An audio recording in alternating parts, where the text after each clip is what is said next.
Hashem Nasem Natzliach, Daf Bet Menachot, Daf Bet Amud Bet. Donc on a vu dans la Mishnah, une Mishnah qui était vraiment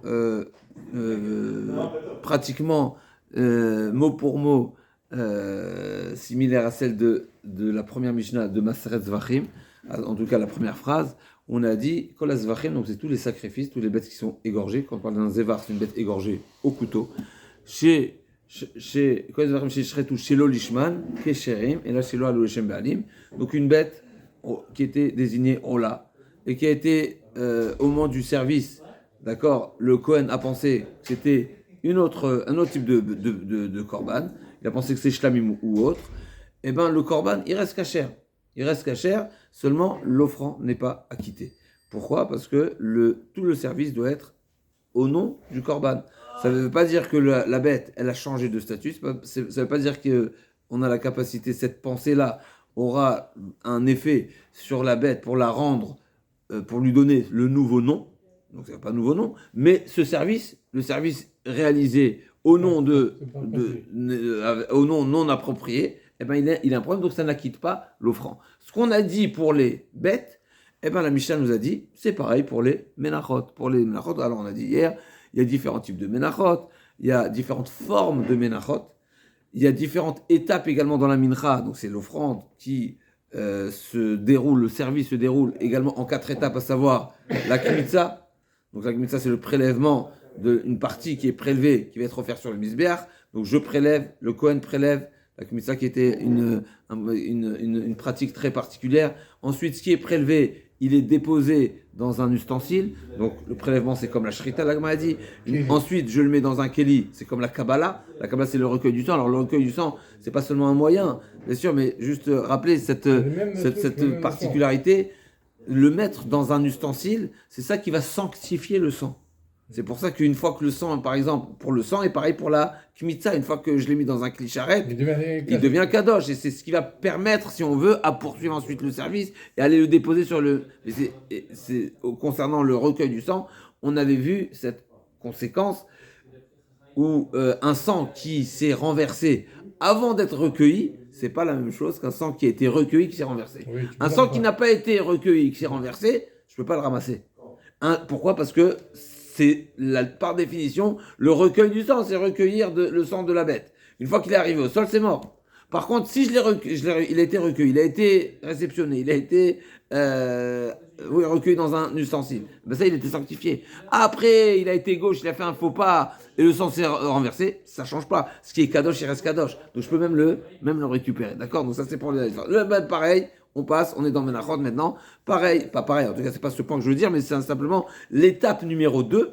Une fois que je fais la kmitza, c'est comme la shrita, donc j'ai retiré la partie qui va être offrande. C'est incroyable de faire la comparaison entre la shrita et la kmitza, puisque la shrita pour nous, t'as égorgé la bête, elle est morte maintenant. Non, mais on a déjà dit une fois que n'est-ce pas ce qui était marqué dans le texte, en réalité, la shrita est un moyen de récupérer le sang de la bête. Alors vous allez me dire, ouais, mais le sang c'est la vitalité, etc. Comment tu compares ? Oui, mais au final, c'est seulement la partie, ce qui va permettre d'offrir la partie offrable, qui est le sang. Là aussi, la kmitza, en tout cas, c'est pas moi qui l'invente, c'est la Gemara qui nous dit, la kmitza, c'est le parallèle de la shrita. D'accord ? Ensuite, il y a le déplacement jusqu'au misbéach, ensuite, il y a l'agdara sur le misbéach.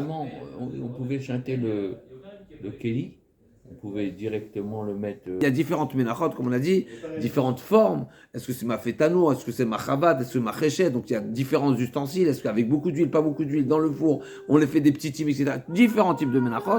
Et il y a différentes catégories de menachot dans le sens où est-ce que ce sont des offrandes ou des obligations ? Il y a différentes offrandes, donc à partir de semoule ou autres, qui ne sont pas des bêtes, à partir animales, qui viennent en tant qu'obligation, que ce soit pour le particulier ou que ce soit pour le tibour. Pour le particulier, on a la minchat choté et la minchat kenao de la sota. Alors, on ne va pas reprendre ça, on le verra dans la suite des Ardachem. Et on a également les menachot qui sont qu'on appelle tibour. Pour le public. Public, d'accord, service de l'ordre du service public, comme par exemple la minchat Haomer. Minchat Haomer, c'était l'offrande le deuxième jour de Pessah, à partir de la nouvelle récolte d'orge. Et pareil, on allait à Shavuot. et également le lechem apanim. Alors, le lechem apanim, effectivement, c'était particulier parce que c'est pas le pain qu'on offre, c'est la levona. Ok, donc tout ça, donc il y a différents types de.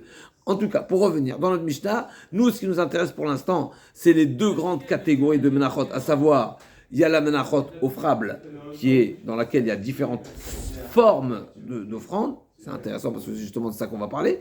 Et il y a la deuxième catégorie qui est les offrandes qui sont expiatoires, qui sont imposées, qui ressemblent au korban khatat. Donc ce qu'on a dit, la Mishnah nous a dit, ce qu'on a appliqué comme règle pour les korbanot, pour les sacrifices, pour les bêtes, à savoir une bête sur laquelle le Kohen a eu une pensée non appropriée au moment du service, le korban reste cachère, mais il n'acquitte pas l'offrand. L'offrand, pourquoi ? Parce que simplement, il n'a pas le service ne s'est pas déroulé comme il s'est engagé à faire, à savoir, il s'est engagé à faire un shlamim, mais il faut un service de shlamim. Donc s'il y a eu partiellement un service qui était Ola, eh ben t'as pas accompli ton devoir. Tout simplement, toi, t'as fait un éder, t'as fait un vœu. J'offre une bête Ola. Ça veut dire quoi, j'offre une bête Ola ? Ça veut dire que je vais désigner une bête Ola, plus un service Ola. C'est pas ce qui s'est passé. Donc, il y a un problème. Donc, de même que pour les korbanos, j'applique cette règle, à savoir que l'offrande, elle reste cachère, donc on poursuit le service, mais ça n'acquitte pas l'offrande. Pareil pour la mincha. Par contre, lorsqu'on parlera d'une mincha qui est expiatoire, comme la mincha trottée, la mincha tkenot, etc. Si le Kohen a pensé au cours du service que cette mincha c'était une offrande, eh ben là l'offrande ne sera pas cachère. Bichlal. C'est pas non seulement que l'offrande n'est pas acquittée, mais l'offrande on ne peut pas poursuivre le service, comme pour le korban khatat. D'accord, c'est vraiment un parallèle simple. Ça c'est la Mishnah. La Gemara nous dit, tu sais quoi, cette Mishnah qui fait un parallèle entre les sacrifices, donc les bêtes égorgées, et les menachot, c'est pas Rabbi Shimon. Rabbi Shimon dit que c'est la règle qu'on a vu dans Zvachim, on ne l'applique pas dans menachot. Pourquoi ? Parce que c'est uniquement, on va dire oralement, après on va voir dans la Mishnah, la Gemara qui va détailler, qui va poser toutes sortes de questions, mais la règle est simple. La pensée du korban, du sacrifice, elle a plus d'impact, et dans notre cas, elle pourrait avoir un impact donc au désavantage de l'offrand, plus que la pensée qui a accompagné l'offrande à base de farine. Pourquoi ? Parce que les sacrifices, le service des différents sacrifices, mais ils sont tous les mêmes. Tu as une même shrita, c'est les mêmes actions. Extérieurement, visuellement, ils ont c'est le même service.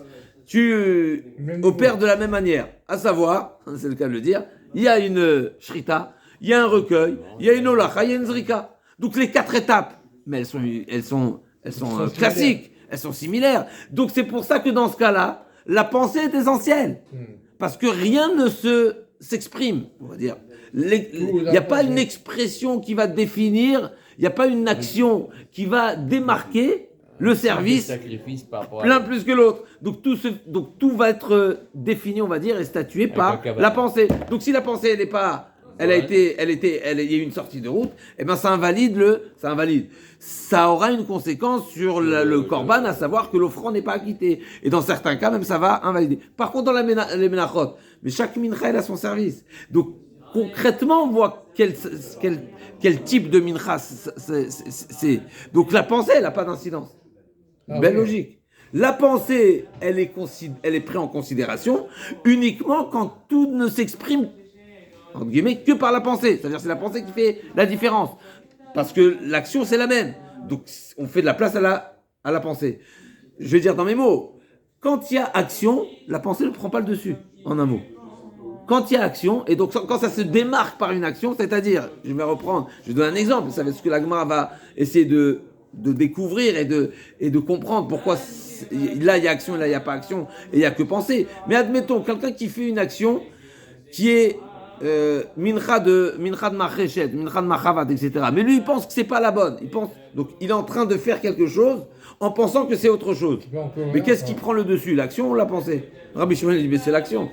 C'est vrai que la pensée, elle n'est pas là. Ok, il a fait une erreur de pensée. Ok, on sait que l'erreur de pensée au Beth Amikdash, elle est retenue. Mais Rabbi Shimon dit, ça ne va pas prendre le dessus sur l'action. Et donc, si l'action montre et exprime que c'est bien ce service-là, même si la pensée n'est pas en phase, ça n'a pas d'incidence, ça ne va pas prendre, il n'y aura pas d'impact, il n'y aura pas de conséquences, donc justement, qui n'acquittera pas l'offrande. C'est vrai.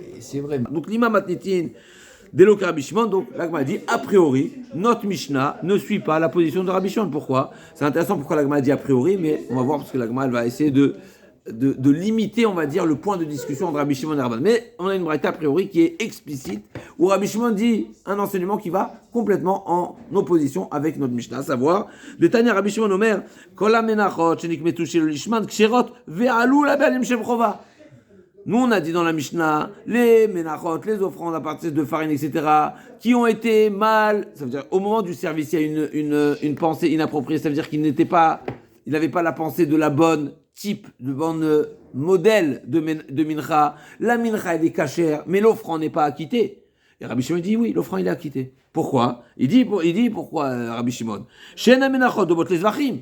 Parce que la mincha, elle ne ressemble, la règle qu'on pourrait penser appliquer sur la mincha, elle n'a pas lieu d'être, parce que la mincha, de manière générale, ne ressemble pas au procédé d'un korban, d'un zévar, d'une bête, d'un sacrifice d'une bête. Pourquoi? Chez un amenachot de bot les zvachim, chez un kometz machavat, les shumacheshet, maaseh mochin alea, les shumachavat chareva, les shumeula, maaseh mochin alea, les shum chareva, val bizvachim enoken. Donc, dans les menachot, mais chacune des minchas, elle a un procédé différent. On voit beaucoup d'huile, pas beaucoup d'huile, est-ce qu'il est, combien elle est, tout le procédé, on va voir dans les détails, je ne vais pas rentrer maintenant dans les détails, mais dans tous les détails de la mincha, c'est pas la même. Donc, c'est vrai que sa pensée n'était pas en phase, mais l'action, elle est là. Donc, il a une action qui est bonne, avec une pensée inappropriée. Est-ce que la pensée va prendre le dessus sur l'action? Ben non.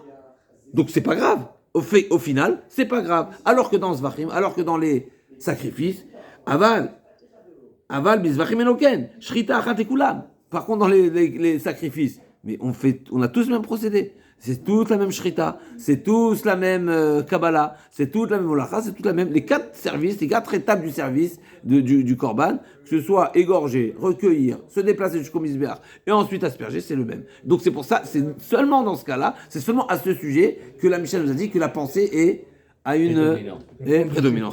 Et donc ça ne va pas acquitter l'offrande. Donc, shrita enoken, aval bizvachim enoken, shrita achat ekulam, zrika achat ekulam, vekabala achat ekulam. L'agma dit anicha, le Rav Ashi d'Amar, kan bekometz machavat leshum macheshet, kan bekometz machavat, minchat machavat leshem minchat macheshet, mincha, leshum mincha, ela le rabba. Donc l'agma dit, l'agma dans la suite, on va voir, l'agma va objecter, a priori 2 enseignements au nom de Rabbi Shimon qui sont contradictoires, et l'Agma là-bas elle va répondre effectivement que la contradiction en disant que ça dépend quelle était l'action et quelle était la pensée. Rav Ashi a dit comme ça. Rav Ashi a répondu que dans un certain cas il est acquitté s'il a été kometz, donc s'il a prélevé machavat leshem macheshet, donc c'était une minchat machavat, donc c'est une mincha qui s'appelle machavat, donc c'est sur une poêle, et macheshet, donc machavat c'est une poêle plate avec pas beaucoup d'huile, macheshet c'est que c'est, si je fais pas erreur, c'est avec beaucoup d'huile puisqu'il y a de la, ça fait des bulles, d'accord, ça arrive à ébullition, donc il y a une grande quantité d'huile. Donc l'une c'est une friture, ce qu'on va appeler une friture, et l'autre c'est juste de l'huile pour ne pas que ça colle, n'est-ce pas, c'est comme on fait, d'accord. Et donc celui qui fait une kmitza, donc au moment du prélèvement, alors que l'offrande était une offrande qui s'appelait machava, donc sur une poêle plate, il a pensé que le service allait être pour une poêle qui est creuse avec beaucoup d'huile. Pourquoi?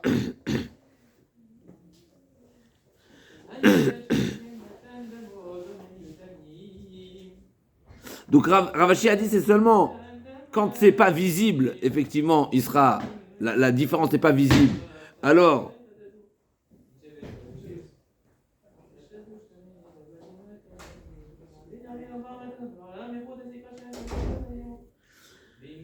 pardon, la différence n'est pas sur la différence de l'appellation n'est pas dans la mincha elle-même. Ça, c'est la lecture de Rav Ashi. On va le voir dans la suite. La différence, elle est dans l'ustensile utilisé pour la mincha. C'est-à-dire qu'il y a une différence quand une offrande a un nom, ou bien quand le nom n'est pas dans l'offrande. Le nom est dans l'ustensile qui va servir l'offrande. Donc il dit, Rav Ashi, c'est ça la réponse de Rav Ashi, qui nous dit quand est-ce que Rabbi Shimon a validé pour la mincha, c'est uniquement quand l'erreur était dans une type de mincha où sa différence n'est seulement dans le Kéli. Dans ce cas-là, il a validé. Pourquoi ? Parce que la Torah n'a pas donné une appellation propre à l'une et une appellation propre à l'autre dans la mincha elle-même, seulement dans l'ustensile qui va être utilisé pour la mincha. Donc là, effectivement, Rav Ashi dit, c'est seulement dans ce cas-là que Rabbi Shimon a dit c'est valide. Pourquoi ? Parce que c'est pas deux noms, c'est le même nom. En réalité, les deux, ils s'appellent mincha. Mincha, c'est une offrande.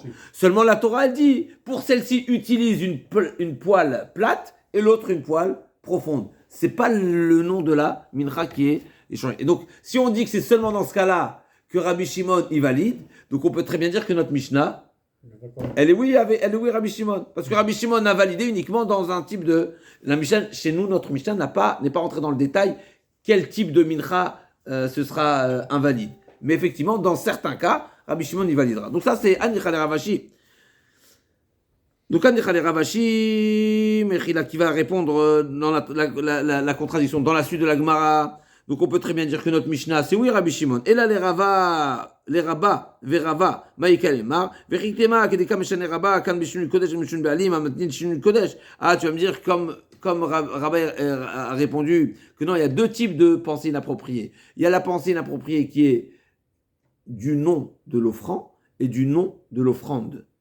Il y a l'offrande, qui a différents types d'offrandes, comme nous avons dit. Il y a différents types de menachot, machavat, macheshet, solet, Tanour, m'a fait Tanour, tous ces différents noms, et il y a qui est l'offrand. Il peut avoir une autre erreur faite par le Kohen.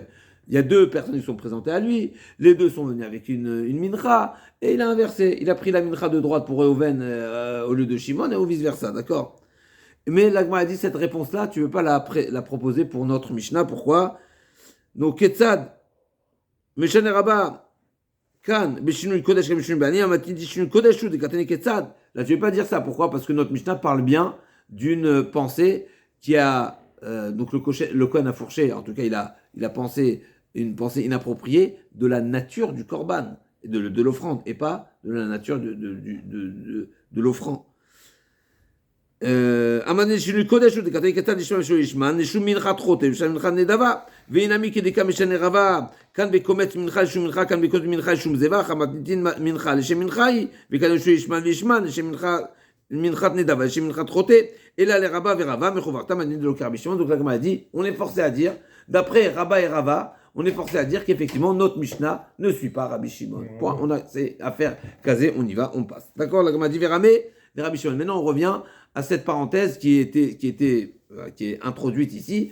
La Gemara va présenter une contradiction dans les propos de Rabbi Shimon lui-même. Donc à nouveau, nous on a notre Mishnah qui a fait le parallèle entre la mincha et les sacrifices, les bêtes égorgées, et on a Rabbi Shimon qui nous dit non, la règle des sacrifices, c'est pas la règle des menachot. Et sur ça la Gemara dit, mais Rabbi Shimon lui-même, a priori, se contredit. Quand on dit Rabbi Shimon, c'est qui ?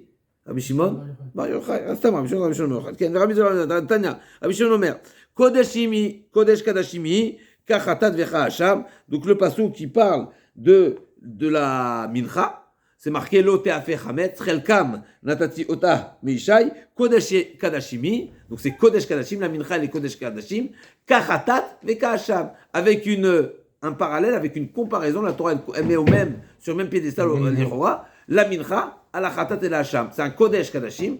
Donc on a déjà remarqué. Voilà, c'est Kodesh Kadashim, c'est le niveau. On sait qu'il y a différents types de korbanot, Kodesh Kadashim, Shechetatan Batsafon, etc. On a Kodashim, Kalim. Une mincha, elle est quoi ? Cette mincha, en tout cas, elle est à quel niveau ? Kodesh Kadashim.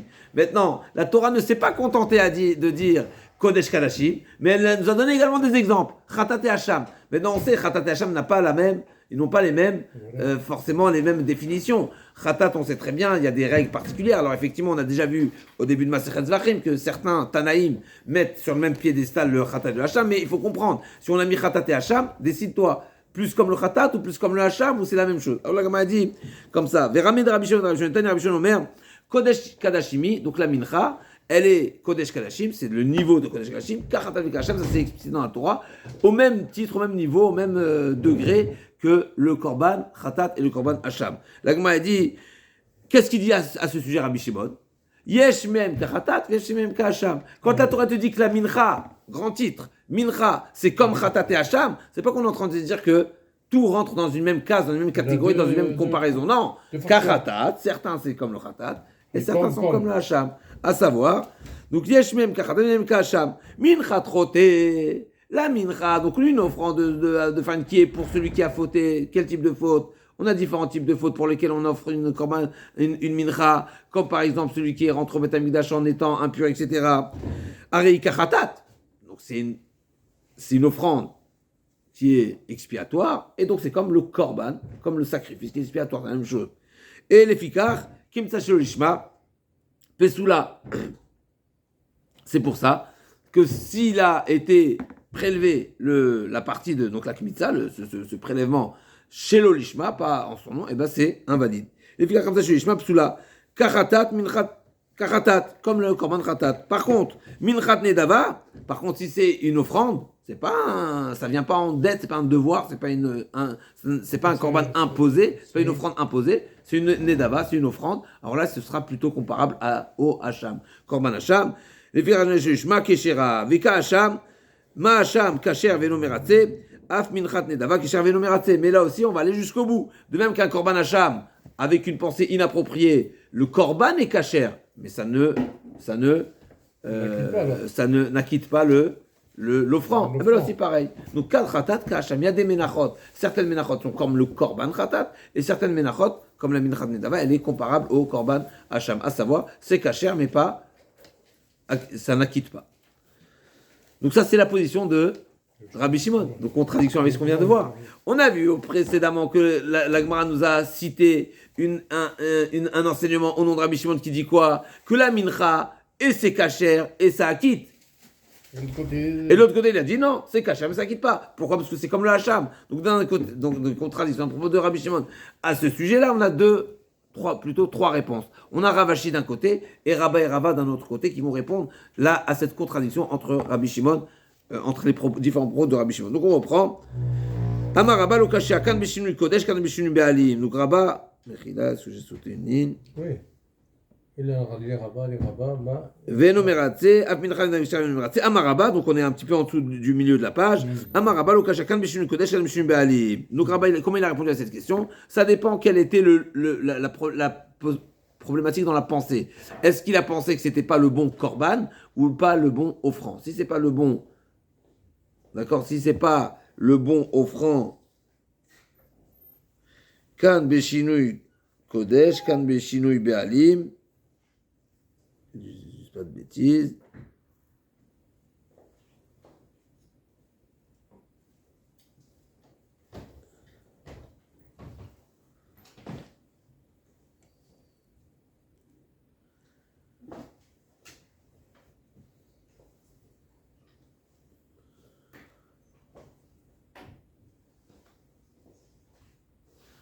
Oui, donc si c'est pas Shem Kodesh, alors là, il n'est pas acquitté. S'il a pensé, au cours du service, il a pensé que c'était pas une offrande, c'est que c'était une offrande plutôt, il n'est pas acquitté. Et quel? Donc ça, c'est la réponse de Rabba. Juste un instant, Mechila.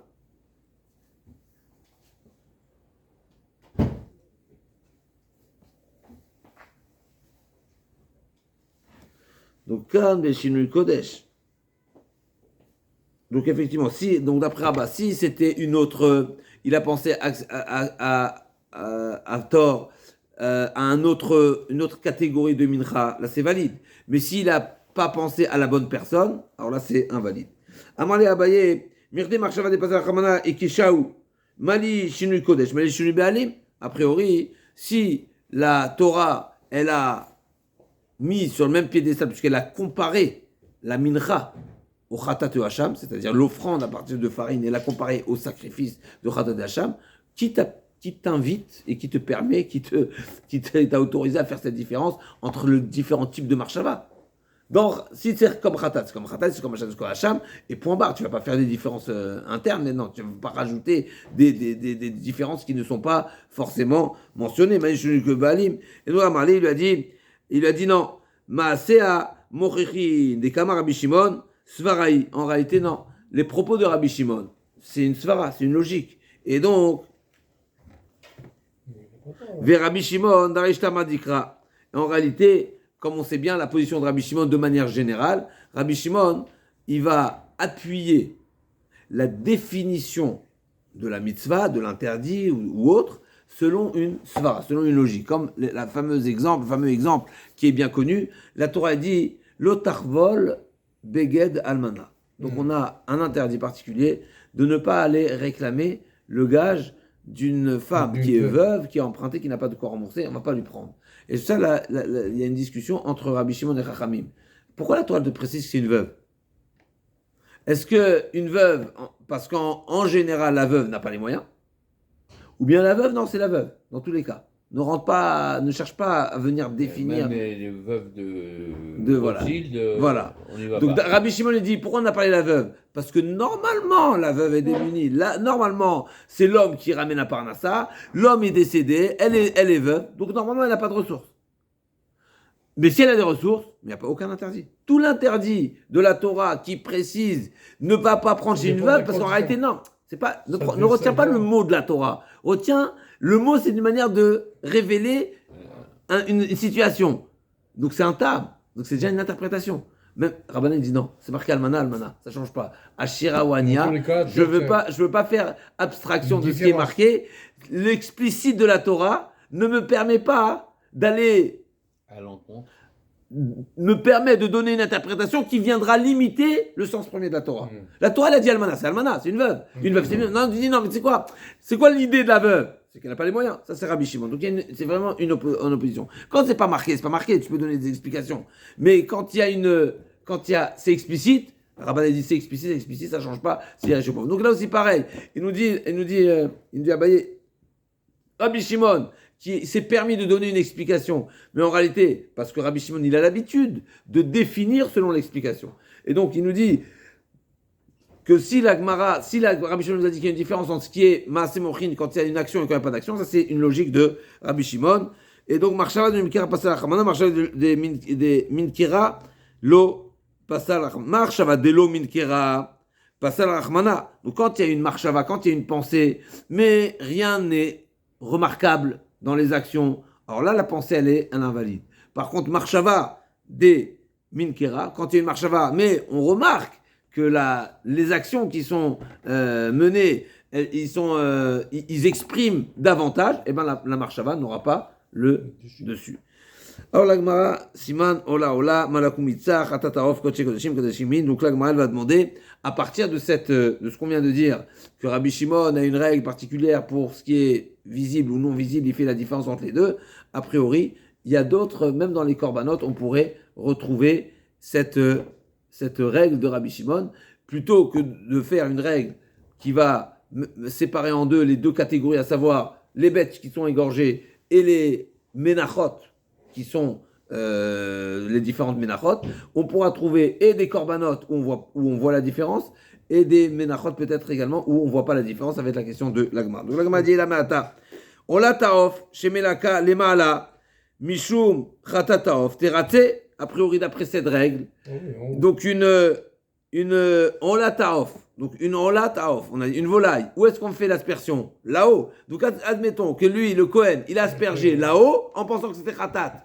Mais pourquoi tu vas invalider ? A priori, il y a l'action, et donc l'action devrait prédominer la pensée, donc ça devrait être valide. D'après toi que tu as dit que tout est fondé, quand est-ce que la pensée est invalide ? C'est seulement quand la pensée ne se manifeste pas par une action. Donc quand ça se manifeste, quand il y a l'inverse, l'action va à l'encontre de la pensée, et bien la pensée n'a pas sa place. Donc le Kohen qui a fait l'aspersion d'une rola, en pensant que c'est khatat, donc il y a un problème de pensée ici, c'est une rola. Mais l'action, elle était quoi ? Elle était en phase avec son véritable nom qui est rola, parce que c'était fait là, donc ça devrait être valide. Et donc la pensée n'aurait pas dû être prise en considération. Donc l'agma a dit, et là, mais ata olatov chez melakalemala mishum khatatov teratse. L'agma a dit, pourquoi ? Amasé amochina le adolataofi, parce que le fait qu'il a aspergé là-haut, eh ben on voit ouvertement que c'est une rola. L'agma a dit, dit khatataofi les matavai, parce que c'était une khatat, ça aurait dû être fait en dessous de la ceinture. L'agma a dit, atou khatatov les mala milita, amarmar medika bichol makom. Keshera Mizar. Donc la Gemara a dit de quoi on parle ici? De Khatata Olataof chez Melaka. Donc Mechila, j'ai été trop vite. C'est après que la Gemara a parlé du Mitsui, de la Zrika. Là on parle de la Melika. La Melika c'est égorgé. Elle était égorgée. À quel endroit était égorgée? Donc là Mechila, on parlait de la Milouk. Est-ce que c'était la Melika, donc c'est égorgé avec l'ongle? Est-ce que c'était la partie supérieure du misbeach ou inférieure du misbeach? Sur la Gemara dit que même la Olataof, c'est vrai que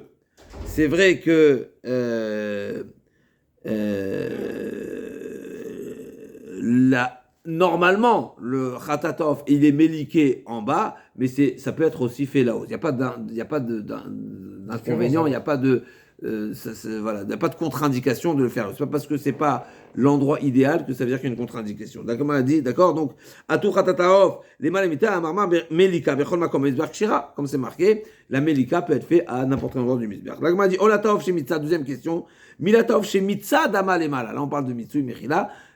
Jusqu'à présent, on parlait de Melika. Melika, c'est égorgé avec l'ongle. Et là, on parle de Mitsui. Mitsui, c'est littéralement, c'est essoré. D'accord, on avait dit qu'il y avait une différente manière d'asperger le sang sur le misbéach. Est-ce que c'est à travers d'accord, est-ce qu'il y a une aspersion avec le doigt? Est-ce que c'est avec l'ustensile? Est-ce que c'est le mitsui? D'accord, donc olataov chez mitza adamalemala les shem khatataov teratse. Donc quand il a aspergé, donc il a fait un mitsui, plus précisément, il a essoré le sang là-haut. À nouveau, on est toujours ola, rof, les malas, donc tout va bien. Il était mématsé là-haut en pensant qu'il était en train de faire un khatat. Mais là, ça devait être valable parce qu'à nouveau, le là, il est aspergé là-haut. Nous, je m'attends à rater. Ma sœur m'a dit, Ola Taofi. La Gemara dit, pourquoi des khatata? Des khatata. Il est mata vavid. La Gemara dit, Veaza avid la kodem. Et si ça avait été un khatat, il aurait dû faire d'abord la haza, l'aspersion, avant de faire le mitsui. D'accord? Donc il y a aussi un mitsui. Également un mitsui, n'est-ce pas, pour le khatat, mais au préalable, d'abord, en première étape, il y a la haza. Et donc, s'il n'y a pas eu de haza, forcément, c'est une ola. Donc, c'est l'action de la Gemara. La Gemara dit, Amré, Dilma, mitsui de batar hazaou, dans mitza bechol makom, des mitza dama bechol makom mizbeach shera. Oui, mais effectivement. Mais du fait que, il est vrai que ce procédé, on va dire, si t'as vu l'ensemble des étapes, tu sais très bien que c'est une ola. Mais peut-être quand tu fais arrêt sur image, tu vois un Kohen qui est en train d'être mématé, qui est en train de presser le sang de la volaille sur la partie supérieure du misbéach. Est-ce que tu es capable de dire que tu vois un service de ola plus qu'un service de khatat? Non. Parce que peut-être juste avant, il avait déjà fait la première étape de l'aspersion qui était sous la partie inférieure du misbéach, et là il est dans la deuxième étape. Donc ça s'exprime pas d'une manière évidente et flagrante. Donc c'est pour ça que ça devient que ce serait pas sous. Alors s'il pressait Là aussi Dilma, Amré Dilma, Mitsu de Batarazaou, de Marmar, Mitsa Dama, donc le sang du khatat qui a été essoré, Bechol Makom Izbar Keshera. La Gemara demande encore une question. Khatat Aof Shiza Dama le Mata. Donc le khatat qui a hizadama, donc il a fait une aspersion en dessous de la ceinture en pensant que c'est ola. À nouveau, le khatat où il se asperge en bas. Donc il a bien fait, il a bien agi, mais pensant que c'était pas la bonne. Mais la Gemara demande, a priori, l'action devrait prédominer la pensée. En tout cas, la pensée devrait être ne devrait pas avoir de conséquences. Donc la Gemara dit donc khatatov shizadam le shem olataov teratze devrait être caché des masea mochin alea de khatataofi di olataofi les mala avido mitsuya avavide. Donc si ça avait été une ola, c'est vrai qu'il a pensé que c'était une ola, mais si réellement c'était une ola, premièrement il aurait dû le faire là-haut, et deuxièmement pas en zrika, il n'aurait pas faire des aspersions, mais il aurait dû faire mitsui. Mitsui c'est essoré. La Gemara dit achanami, et là les fiches menachot domot les zachim kamar. La Gemara dit achinami, donc la Gemara dit effectivement, c'est cachère. Donc dans ce cas c'est cachère. Pourquoi? Parce que l'action prédomine la pensée. Alors c'est comme ça, pourquoi Rabbi Shimon n'a parlé que des menachot? La Gemara dit, et là les fiches menachot domot les zachim kamar, les zachim velo la ofot. Effectivement, ce qu'on a dit, ce que le Rabbi Shimon a parlé seulement de deux types d'offrandes. Il y a les sacrifices qui sont, quand on parle de sacrifice, c'est les bêtes qui sont égorgées au couteau. Et à l'opposé, c'est quoi? À l'opposé. En tout cas, la deuxième catégorie, c'est quoi? Les menachot. Maintenant, la volaille, tu la mets où? Mais effectivement, la volaille, ça peut être comparable à la mincha, parce que ça se démarque par une action. Et quand l'action démarque le service, eh bien, la pensée n'a pas de conséquence. L'agma a dit, Koche Kadashim, chez Shratan Batsafon. Ok, je vais poser encore une autre question. Donc déjà, on a élargi la règle de Rabbi Shimon. On garde la même règle, mais on a élargi les types de services qui pourraient être également valides parce qu'il y a une action qui est différente. Donc on reste dans la règle de Rabbi Shimon, mais on a élargi les types de services. Donc on m'a dit, ok, dans les korbanot aussi tu pourras trouver une différence. Kodesh Kadashim Shradan Betzafon, les Shem Kodashim Kalim Nirtzu, donc des Kodashim, des Kodesh Kadashim qui ont été shrités au nord au nom d'un Kodashim Kalim. Donc on sait que par définition, un Kodesh Kadashim, par exemple, c'est quoi le Kodesh Kadashim? Hacham, Ola, Khatat. La Torah, elle a exigé qu'il soit shrité à un endroit bien précis. C'est quoi l'endroit bien précis? Shechitatan Batsafon, au nord. Alors que les korbanot, les Kodashim Kalim, Shechitatan Bechol Makom Hazara. C'est à tout l'espace de la Hazara, il est kasher. Et donc l'Agma dit, c'est la question. Donc l'Agma dit, je comprends pas. Quand tu shrites au nord, est-ce que tu vois que c'est un Kodesh Kadashim a priori?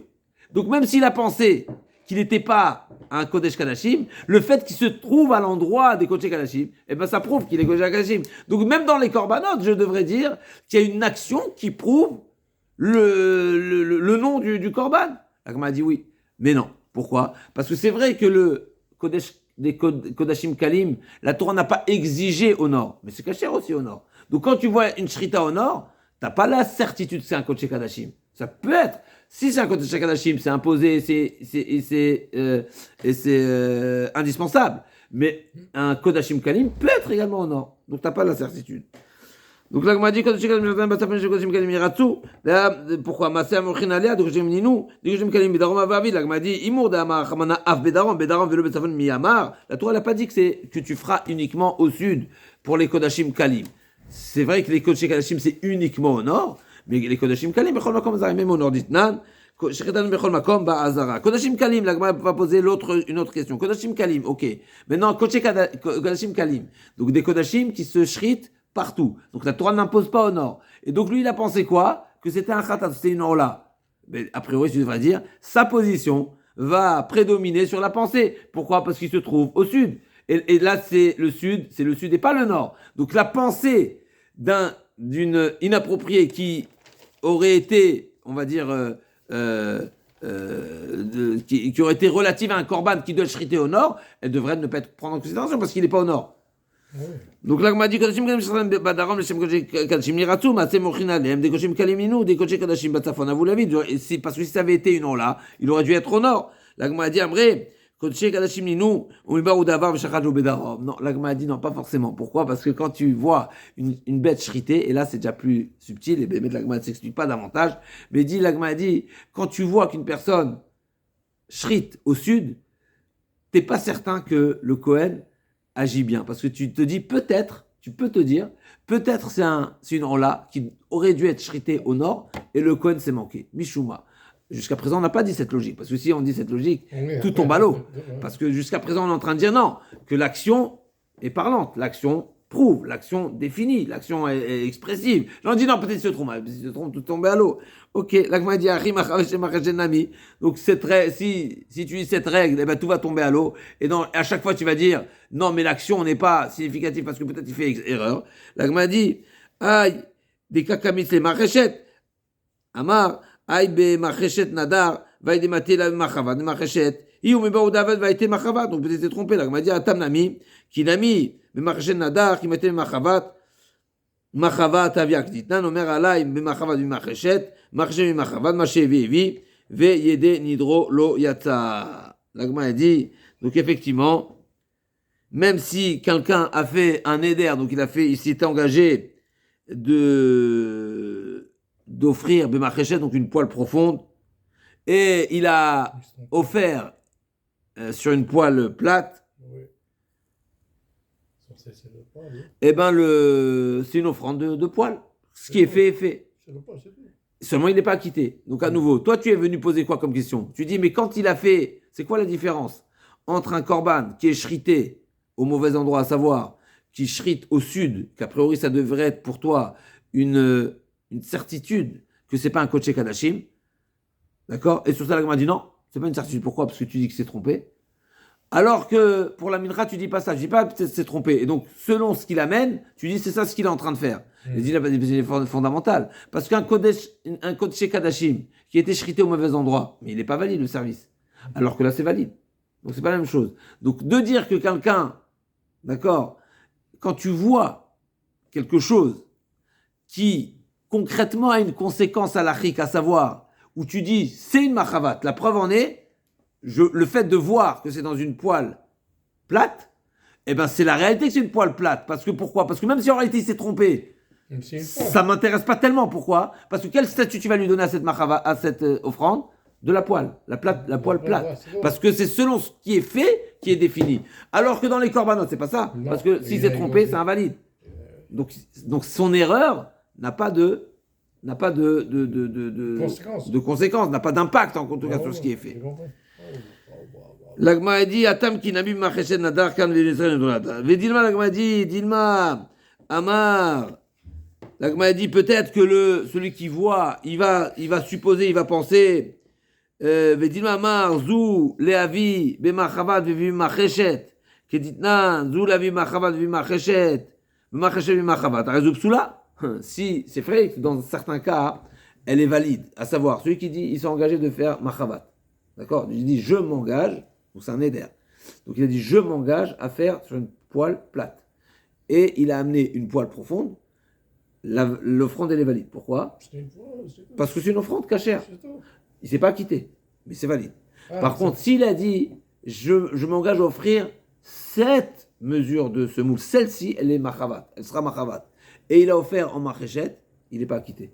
Pourquoi? Parce qu'une fois que tu l'as défini, quand tu n'as pas défini, ça reste ouvert. Ça reste que celle-ci, je peux l'offrir comme je veux, au final. Je ne serai pas acquitté, mais je peux l'offrir. Mais quand j'ai défini que celle-ci, elle sera offerte sous cette forme-là, eh ben, si elle est offerte différemment, il ne sera pas acquitté. Donc peut-être qu'il a dit, l'agma a dit, les rabanan achinami, effectivement, les Rabbi Shimon qui va d'Amar Rabbi Shimon, afidin droyatza, alma,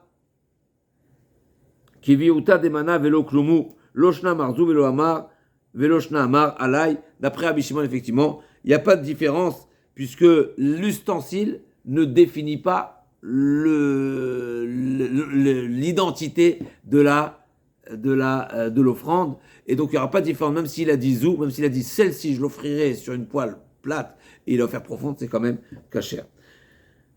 Et la me'ata ola shachat eshem chata terate. Alors, si vous voulez bien, encore quelques lignes, vraiment pour arriver au bout de ces différentes questions, même si ça va continuer ensuite. On a jusqu'au bas de la page, si vous voulez bien, encore vraiment quelques lignes. Donc, et la me'ata ola shachat eshem chata terate. Donc, une ola qui a été faite au nom de Khatat, ça devrait être valide. Pourquoi? Béa Isachar, va une Ekeva. Là, on va poser une deuxième type de question. On est capable de différencier entre une Khatat et une Ola. Pourquoi? Parce que normalement, je dis bien normalement, parce que ça va être la réponse de la Gemara, une Khatat c'est femelle et Ola c'est Zachar. Im Zachar, d'accord? Normalement, une Ola c'est Zachar et Khatat normalement c'est Nekeva. Donc normalement, tu devrais voir, même s'il a pensé, mais tu vois la bête. Donc là, déjà, on est parti dans une autre catégorie. C'est un autre type de question parce qu'on n'est pas dans de l'action, on est dans du concret. Mais c'est pas actif. D'accord, c'est une réalité qui n'est pas active, c'est visible.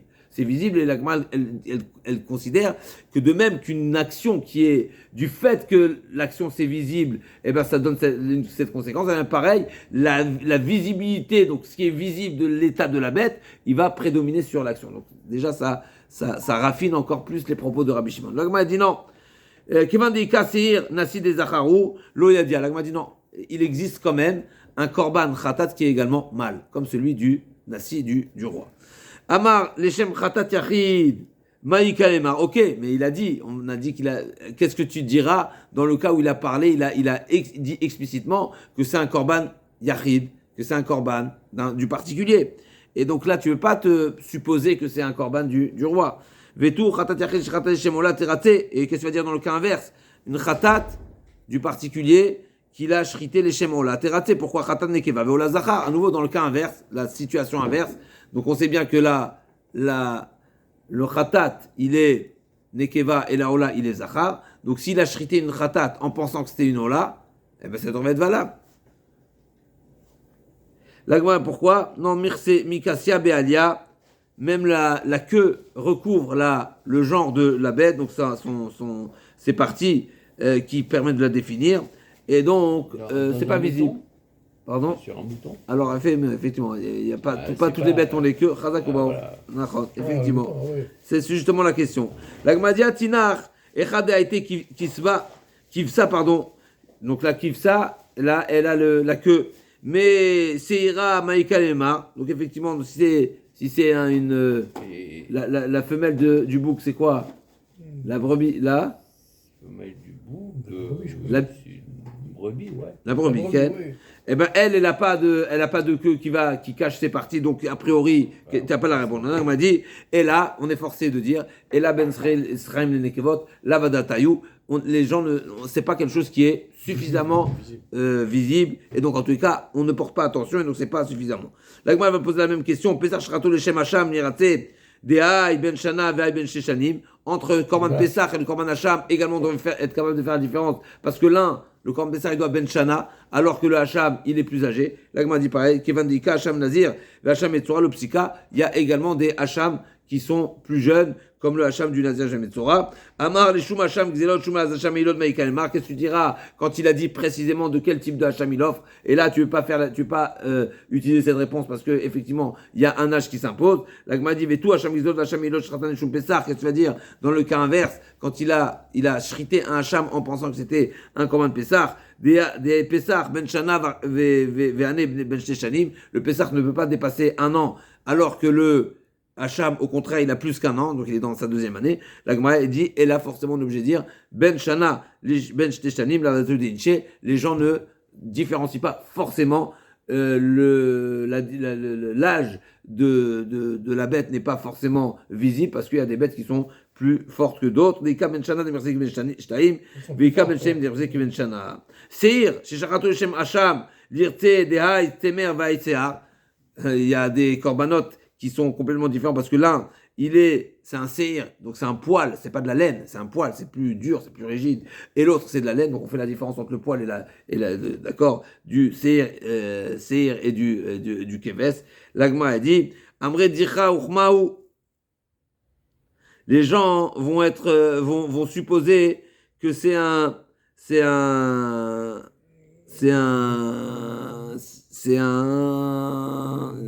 haïl, d'accord, qui est shachor, qui est de couleur foncée, qui a été tondu, et donc on ne voit pas, d'accord, c'est pas, voilà, on voit plus la différence.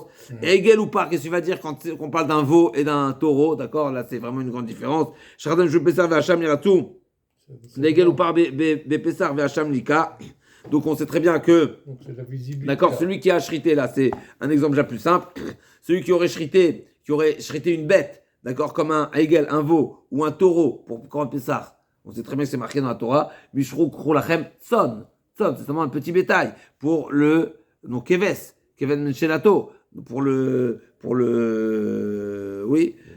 Korban Pessah. Donc là il a shrité un taureau en pensant Pessah. On me dit mais ta pensée elle est clairement, elle n'est pas censée, elle n'a pas lieu de prendre le dessus. Alors, ça ne doit pas être invalide. C'est valide, au contraire. Donc ça valide. Oui. Chazak, ça devrait être valide après Rabbi Shimon.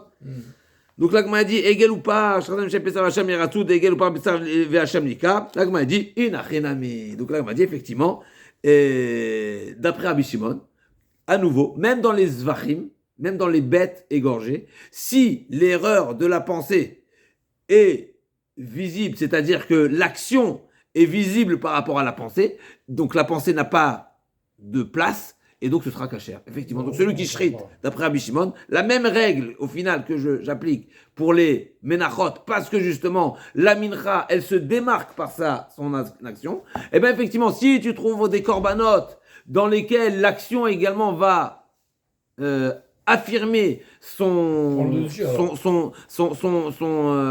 nom, et lui il a une pensée qui est pas au nom de la bête qui est, eh ben, effectivement, ce sera caché. Ah, si c'est comme ça, pourquoi Mishum il a dit Zvachim?